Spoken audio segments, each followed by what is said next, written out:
14 जुलाई को लॉन्च के बाद चंद्रयान 3 चंद्रमा की तरफ तेजी से आगे बढ़ रहा है। वो तय रास्ते से चांद को छूने निकल पड़ा है।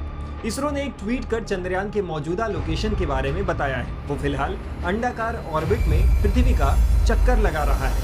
इसरो ने एक फोटो भी शेयर किया है। इसमें चंद्रयान के पाथ के बारे में जानकारी दी गई है।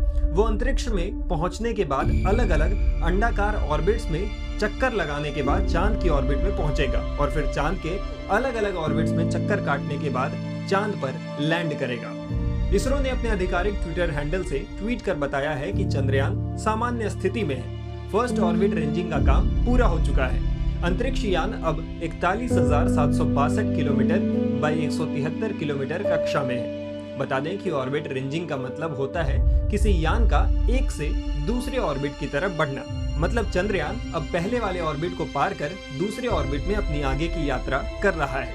बताया जा रहा है कि अर्थ ऑर्बिट्स में यात्रा करने के बाद 5 से 6 अगस्त को Chandrayaan 3 lunar orbits insertion stage में होगा। तब चंद्रयान 3 के प्रपोल्शन सिस्टम को ऑन किया जाएगा, उसे आगे की तरफ धकेला जाएगा, यानी चंद्रमा की 100 किलोमीटर की ऊपरी ऑर्बिट में भेजा जाएगा।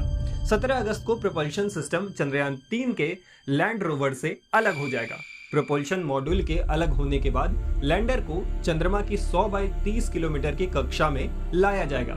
इसके लिए डिबूस्टिंग करनी होगी, यानी उसकी गति कम करनी पड़ेगी। ये काम 23 अगस्त को होगा। यहीं से लैंडिंग की प्रक्रिया शुरू होगी। उम्मीद है कि चांद पर सफल लैंडिंग के साथ चंद्रयान 3 एक नया कीर्तिमान रचेगा। बता दें कि 14 जुलाई को सतीश धवन अंतरिक्ष केंद्र से चंद्रयान 3 अंतरिक्ष यान को लॉन्च किया गया था। इस मिशन का कुल बजट करीब 615 करोड़ रुपए बताया गया है। इसरो ने इस मिशन के 3 अहम लक्ष्य बताए हैं। पहला, चंद्रयान 3 के लैंडर की चांद की सतह पर सुरक्षित और सॉफ्ट लैंडिंग। दूसरा, इसके रोवर को चांद की सतह पर चलाकर दिखाना। और तीसरा, वैज्ञानिक परीक्षण करना। टाइम्स नाउ भारत डिजिटल की रिपोर्ट।